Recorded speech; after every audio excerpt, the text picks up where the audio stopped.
Maki Pluriel, le magazine de la diaspora africaine de Lyon.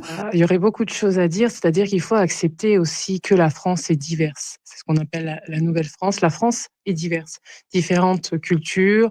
Aujourd'hui, un Français sur 4 a un parent ou un grand-parent d'origine immigrée.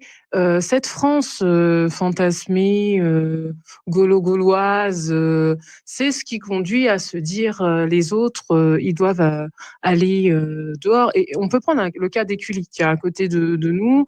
Il y a eu le cas des réfugiés ukrainiens qui ont été accueillis, et tant mieux. Et ça, on s'en réjouit, ils ont été accueillis.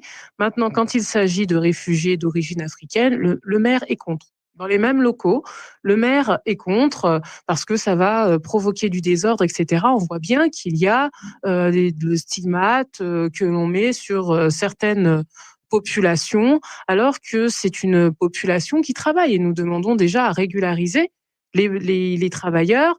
Ils travaillent, c'est pas normal qu'on laisse quelqu'un cotiser. Et puis, on ne veut pas le régulariser pour qu'il puisse profiter justement de ce qu'il cotise.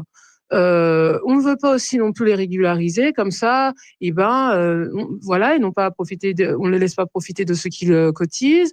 Et puis, on les laisse se faire exploiter en fait. Hein, c'est de l'exploitation. C'est de l'exploitation néolibérale. C'est-à-dire, on veut les laisser là, mais dans un état d'extrême précarité pour pouvoir en profiter. Mais comme je dis, la politique, c'est aussi à plusieurs échelles. C'est aussi au niveau des rapports de l'Afrique, de la France avec l'Afrique. Moi, j'aimerais justement revenir sur un certain Bolloré, un groupe Bolloré. Aujourd'hui, vous avez 11 ONG africaines qui portent plainte contre le groupe et contre le fils Bolloré sur fond de blanchiment d'argent, sur fond justement de malversation. Donc Bolloré, il faut revenir sur ce qu'est Bolloré. Bolloré, c'est un groupe qui existe depuis le 19e siècle et depuis les années 80, il s'est installé en Afrique dans tout ce qui est transport et logistique et notamment les concessions portuaires.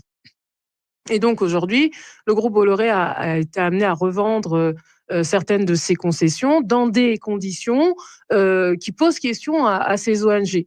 Mais justement, on peut se poser des questions.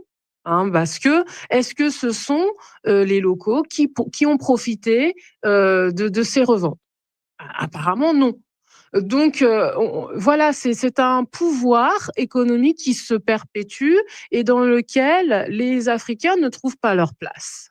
Et ensuite, quand ils vont essayer de s'en sortir par quelconque moyen, notamment peut-être en essayant d'aller voir si c'est mieux ailleurs, comme font beaucoup de jeunes même en Europe, hein, c'est quand même un droit de circuler, je le rappelle.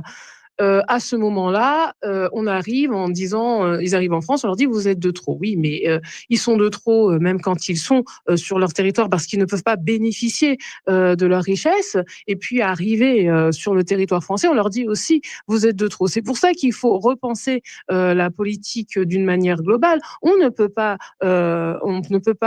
encenser la France-Afrique, c'est-à-dire une exploitation de tout ce qui est en Afrique par l'Occident et de l'autre venir dire les Africains qui arrivent sont de trop. À un moment donné, il faut avoir de la cohérence.